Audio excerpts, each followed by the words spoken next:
ازيكم عاملين ايه؟ يا رب تكونوا كويسين. النهارده انا جايه اقول لكم على حاجه بعد ما جربتها فتره كان لازم ان انا اقول لكم ان انا اتبسطت قوي بجد. بصوا بقى، كلنا دايما بيكون عندنا مشكله في حاجة عايزينها ترمم شعرنا، عايزين حاجة تدي لشعرنا لمعة، عايزين حاجة تقضي على الهيشان، عايزين حاجة كده تعمل ترميم للشعر. تخيلوا لو كل ده لقيناه في منتج واحد. المنتج ده انا بجربه بقالي فترة، واستنيت لما اشوف الافكت بتاعه هيكون عامل ازاي عشان اقدر اجي اقول لكم كفر فاكس عامل ازاي. بصوا بقى، كفر فاكس ده احسن حاجة هتستخدميها كدهان لشعرك. ومش بس كده، لو انتي متخصصة شعر هتتبسطي جدا لو جربتيه مع العملاء بتوعك. بصوا بقى، كفر فاكس من شركة ايمون. شركة ايمون دي شركة قمر اصلا، يعني هي شركة قمر فعلا بتعمل منتجات تجنن. انا اتبسطت قوي من تجربتي المنتجات بتاعتها، وهبدا اقول لكم منتج بعد لما اجربه شويه. وده كان اول حاجه وهو كفر فاكس. كفر فاكس بيعمل ايه؟ كفر فاكس الاول مكوناته عباره عن زبده شيا وزيت ارجان، مكونين يعني احنا مش محتاجين اكتر من كده لشعرنا. اللي هو مكونين بيقولوا لك احنا هنقضي لك على الهيشان، على التقصف، على التشابك، على اي صعوبه بتواجهيها كل يوم في تسريح شعرك. يلا نشوف بقى كفر فاكس من جوه. بصوا بيكون عامل كده.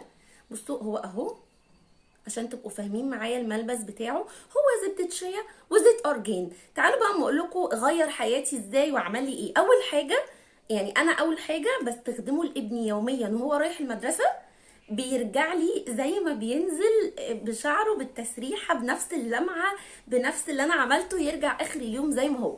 فهو ده اللي بيعمله، هو بيغلف الشعرايه وبيعمل لها كفر. هو اسمه كفر فاكس. فبيغلف كده الشعرايه وبيديها لمعه، وبيقلل الهيشان وبيقلل اي تقصف. يعني انت لما بتحطيه على شعرك فجاه بتلاقي شعرك بيلمع وناعم وبيترمم، لان هو بيرمم الشعر. يعني انت هتستخدميه انت وبنوتك، انت وابنك، اي حد، لان هو امن تماما، ما فيهوش اي مواد كيماويه تضر اي شعر. بالعكس، ده هو بيغذي الشعر وبيغلفه وبيخليه حلو جدا. فانت تقدري تستخدميه انت واطفالك، هتتبسطوا قوي. فانا مبسوطه قوي قوي من تجربتي الكفر فاكس، وبشكر شركه ايمون ان هي عامله لنا منتج قمر كده. مش بس المنتج ده، عندهم منتجات كتير تانية حلوه جدا. كل منتجات البروتين والفيلر والبوتوكس وكل يعني كل الحاجات اللي محتاجها متخصصين الشعر. واحنا كمان كناس بنستخدم بقى الحاجات اليوميه اللي بنستخدمها لشعرنا.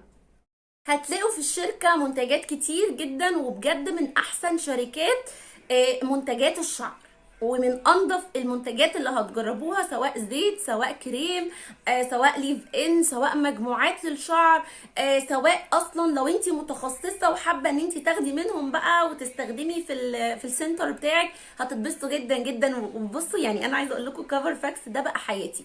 ده غير ان العبوه دي هتقعد معاكي كتير جدا، يعني انت بتاخدي منها حته صغننه كده بس، وبتلاقي شعرك بقى قمر. فهتتبسطوا قوي قوي لما تجربوا كفر فاكس. اي حد بيعاني من تقصف او هيشان، او عايز فك تشابك كل يوم الصبح وهو بيسرح شعره، او عايز لمعه لشعره وتغذيه، هنصحه ان هو يجرب كفر فاكس. وعايز اقول لكم ان سعره حلو جدا جدا جدا، وفي خصومات حلوه قوي معموله في شركه ايمون. اتمنى ان انتوا تجربوه، عشان بجد هتبقوا مبهورين زي ما انا مبهوره بيه كده. باي باي.